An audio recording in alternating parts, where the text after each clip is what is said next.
You ended up going to the University of Kansas to play under former head coach Mark Mangino. Todd, what do you think Coach Mangino saw in you that a lot of the other schools didn't see? Yeah, it's a great question. And I essentially, asked that same question, or he offered up his answer to that question would be a better way to describe it.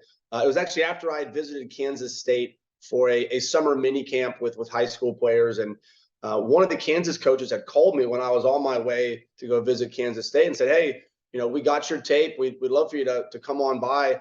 Coach Mangino would like to meet you."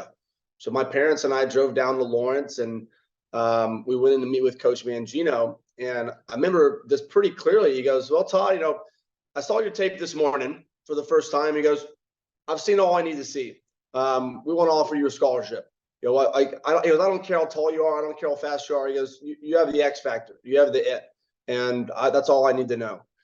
And so right away, whereas, I talked to other coaches, other schools, like, "Hey, you're not very tall. You're not very fast." Or one coach told me that I was on his B list.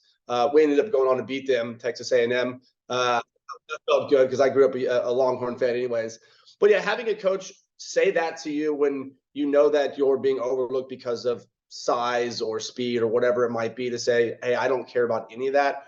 I think you can play football and I think you can play on my team." I mean, that immediately sold me on the idea of playing for Coach Mangino. That's so cool to hear. I got chills hearing that story because I recently chatted with Brandon Lloyd, former wide receiver, and he actually touched on something, Todd, that I think you can really resonate with. When effort and opportunity come together, that was something that he talked about when he had a career year with the Denver Broncos. When you think about effort and opportunity, because clearly you're giving your best effort and you're doing everything that you can personally control. The opportunity part, unfortunately, is out of it. So what are your thoughts kind of on the effort meeting opportunity component? Yeah, well, they have to go hand in hand. You can put as much effort as you want into anything, but if you're never given the opportunity to showcase your skill set, showcase your talent, then you're never going to be able to have the culmination of that result in success on the field, success in life, success in your professional career. And Coach Mangino was the one who gave me that opportunity. And there's some other factors that went into my eventually being named the starter and then playing for 3 years at Kansas.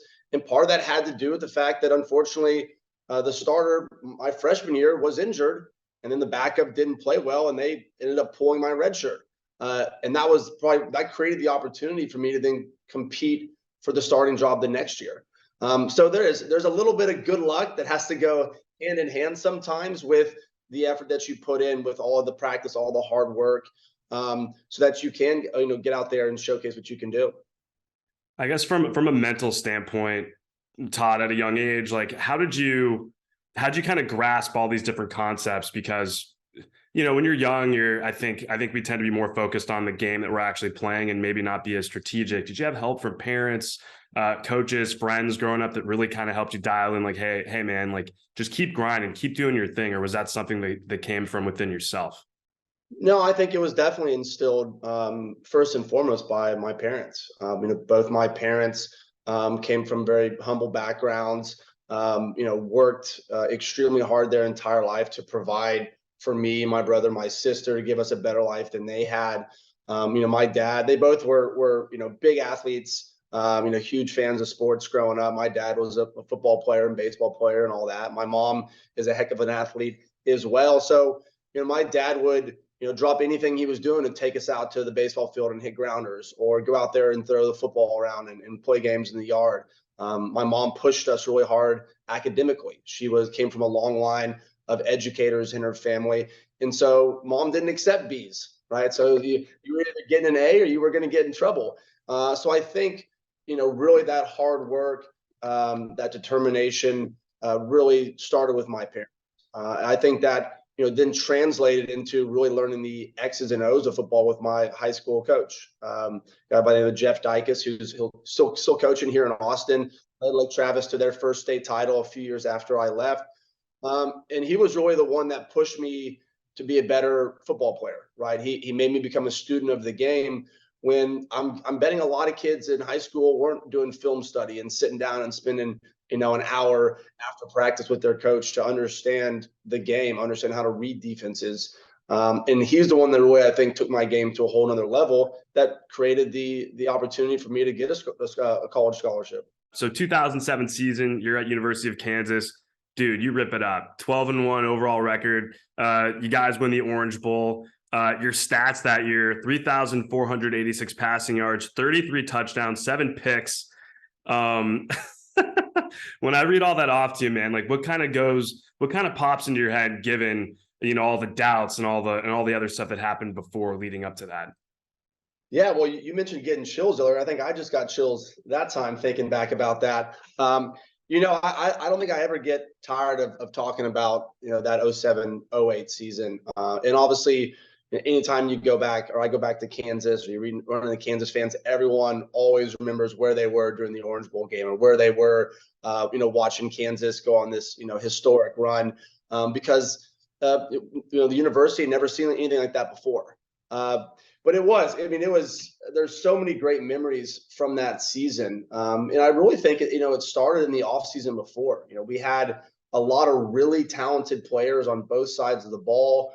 We bring in a new offensive coordinator to start to revamp the offense and go to more of a run and gun spread offense, which I think was a huge a progression forward for me to be able to succeed as quarterback, because I'm not your traditional under center type of quarterback. So having him come in and really call plays and kind of restructure the offense to suit my skill set definitely helped me excel. So so many great memories to go through from that 07 season, that I don't even know where to start.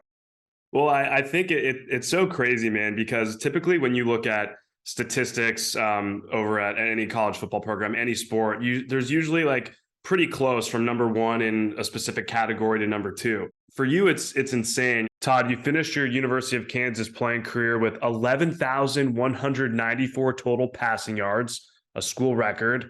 The next person is at 6,410 passing yards. That's about a 5,000 yard difference. When it comes to passing touchdowns, similar. You're number one, 90 total passing touchdowns at Kansas. Number two is Carter Stanley.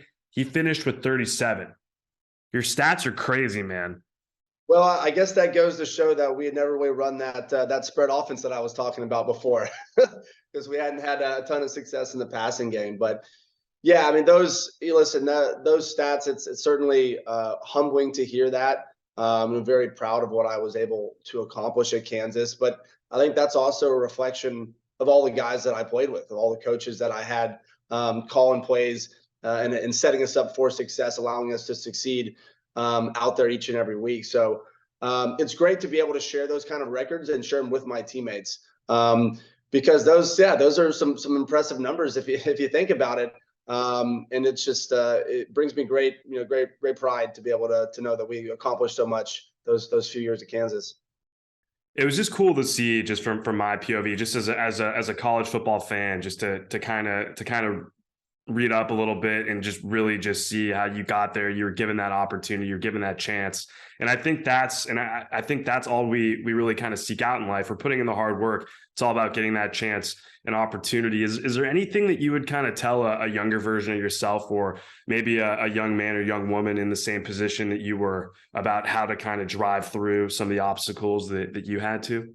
I think the first thing I would say is you have to believe in yourself. I went into a situation where the guy ahead of me, Kerry Meyer, who ended up becoming my roommate and close friend while we were competing for the starting quarterback job. He was this guy where I come in for off-season workouts and he's blowing past me in every drill. He's 6'3", 225, fast as heck. Everyone called him Franchise around the university. So I'm thinking, man, I got to compete against a guy named Franchise. Like, how am I ever going to be able to win a quarterback job when he's already the starting quarterback? But I didn't let that affect my mindset. I continued to work hard to try to get better, to improve myself physically, to improve myself mentally, understand the offense, learn how to read defenses, so that if I was given the opportunity, I would be prepared to seize it. So I think believing in yourself is something that you always got to focus on, because that's something you can control. There's a lot of things in life and sports, in your profession, that you can't control, but that's out of your hands. if you focus on what you can control and go at it with enthusiasm, with determination, with a lot of hard work, then when you do get that opportunity, as we talk about effort and opportunity, then you're going to be in the best position possible to take advantage of it. You're so right about the mindset and believing in yourself. I mean, that's so crucial and key for and it's not just for sport, it's for the business world, for relationships as well. I mean, there's something powerful about having that inner belief. And I know that's what helped me through my life, whether it was I kind of had similar things. I was a hockey goalie and they're like, you're too small, you're undersized. And I remember my dad would tell me, hey, you can't control that aspect of it, but what you can is come in every day with a positive attitude, work hard, and you'll see where the cards fall for you. And I think the one thing I want to know is like that doesn't mean that disappointment doesn't come. It just means that it's just a different way and a different avenue to kind of look at your life and reshape things. I don't know. That's just my POV, man. Yeah, listen, disappointment's going to be, you play sports long enough. We all have disappointment in sports at some point. We after winning our first 11 games, I lost the last 7 to end my career. So, as a high of a point as there was to start, it was a very low point that culminated also in Coach Mangino, kind of being forced out of being the head coach at Kansas. So I got to experience both.